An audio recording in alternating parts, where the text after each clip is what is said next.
আজকে আমি আপনাদের কাছে শেয়ার করব সম্পূর্ণ অর্গানিক লিকুইড ফার্টিলাইজার গন্ধহীন এবং পোকামুক্ত ডিকম্পোস্ট তৈরি করার একটি অসাধারণ পদ্ধতি। প্রথমে আমি আপনাদেরকে দেখাবো ডিকম্পোস্ট অটোমেটিক মেশিন কিভাবে তৈরি করবেন। এখানে যে নিচের অংশটি দেখছেন এই জায়গায় পয়েন্ট তৈরি করবেন। এখানে এই কলটি আপনারা ফিট করে দেবেন। বাজারে এই কলটি খুব সস্তায় পাওয়া যায়। আমি এই কলটি 20 টাকায় কিনেছি, আপনার 20-25 টাকার মধ্যে এই কলটি পেয়ে যাবেন। এই কলটিকে আমি এই জায়গায় ফিট করেছি কারণ অনেকেই এই কম্পোস্ট মেশিন থেকে যে লিকুইড ফার্টিলাইজার পাওয়া যায় তা গাছে সরাসরি অ্যাপ্লাই করে ফেলেন, আর এটি একটি ভুল পদ্ধতি। বেশিরভাগ গাছ এই ভুলের কারণে মারা যায়। অনেক সময় দেখা যায় গাছের পাতাগুলো জ্বলে যাচ্ছে, আর সেই কারণে আমাদের ফার্টিলাইজারকে ডিকম্পোস্ট করা খুবই প্রয়োজন।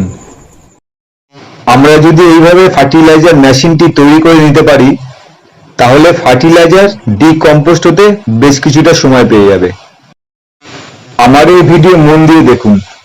যদি আমার দেখানো পদ্ধতি সেম টু সেম এইভাবে করতে পারেন তাহলে এই ফার্টিলাইজার মেশিন থেকে যে ফার্টিলাইজার পাবেন তার মধ্যে থাকবে গাছের 16টি পুষ্টিমূল্য, নাইট্রোজেন, ফসফরাস, পটাশিয়াম, আর থাকবে প্রচুর পরিমাণে মাইক্রো এবং ম্যাক্রো নিউট্রিয়েন্ট।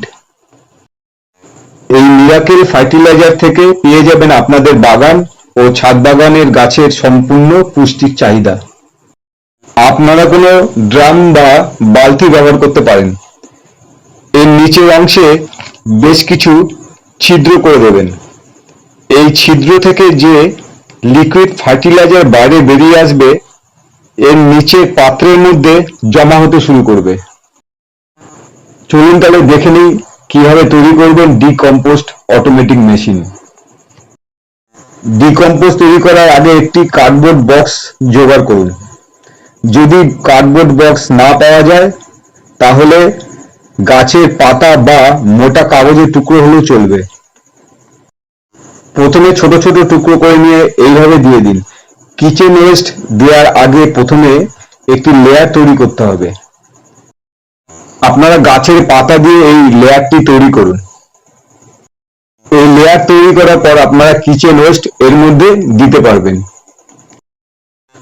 ভিডিওর শুরুতেই বলেছিলাম এই অর্গানিক ফার্টিলাইজার থেকে পাবেন গাছের 16টি পুষ্টিমূল্য, নাইট্রোজেন, ফসফরাস, পটাশিয়াম, ম্যাক্রো এবং মাইক্রো নিউট্রিয়েন্ট।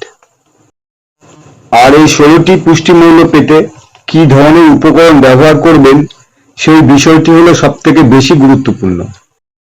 কারণ উপাদান যদি আমরা সঠিকভাবে ব্যবহার করতে না পারি মেশিন থেকে পাওয়া ফার্টিলাইজার আমাদের গাছের কোনো কাজেই আসবে না।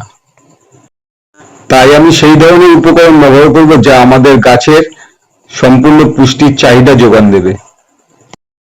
নাইট্রোজেনের জন্য ব্যবহার করুন চায়ের পাতা। চায়ের পাতায় উচ্চ পরিমাণে নাইট্রোজেন থাকে যা গাছের গ্রোথের জন্য খুবই জরুরি। নাইট্রোজেন গাছের বৃদ্ধিতে সাহায্য করে। তবে চায়ের পাতা ব্যবহার করার আগে এর ব্যবহার পদ্ধতি আগে আপনাদের জানতে হবে। যদি চা খাওয়ার পর সেই পাতা যদি আপনারা ব্যবহার করেন অবশ্যই সেই পাতা ভালো করে ধুয়ে রোদে শুকিয়ে তবে ব্যবহার করবেন।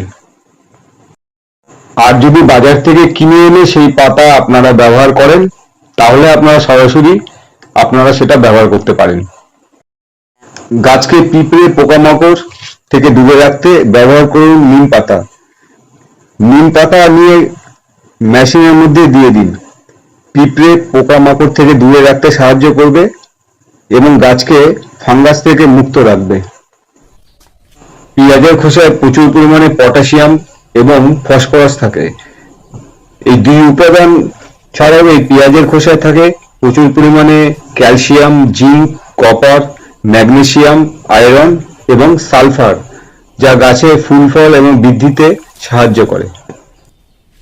কলার খোসায় প্রচুর পরিমাণে ফসফরাস এবং পটাশিয়াম থাকে, গাছের বৃদ্ধি ও ফুল ফল আনতে সাহায্য করে। এছাড়া কলার খোসায় প্রচুর পরিমাণে ক্যালসিয়াম ও ম্যাগনেসিয়াম পাওয়া যায়।